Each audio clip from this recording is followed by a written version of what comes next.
যেই বিড়ি লাগে সেই।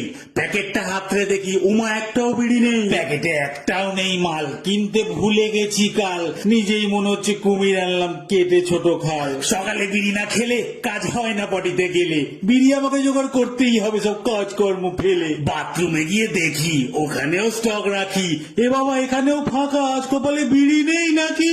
দুটো ব্যাংকই ফাঁকা, বিড়ির নেই দেখা। আরবিআই একবার চেক করি, ওখানে নিশ্চয়ই থাকবে রাখা।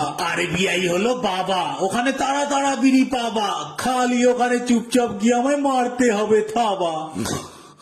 এই তো ঘুমিয়ে আছে, চুপচাপ গিয়ে কাছে আলতো করে বার করে নি, জেগে না যায় পাছে।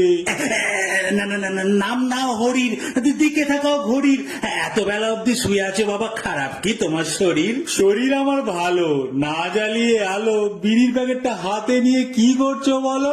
বিড়ির প্যাকেট আমার হাতে, তুমি খেতে না পারো যাতে, কতবার তোমার বারণ করেছি না, রোগ বলা হয় এতে। নাটক কম করো প্রিয়, একটাই বিড়ি নিও, বাদ বাকি বিড়ির প্যাকেটটাই বালিশের পাশেই রেখে দিও। RBI, reserve bank of immediate বিড়ি, পালা খেপা।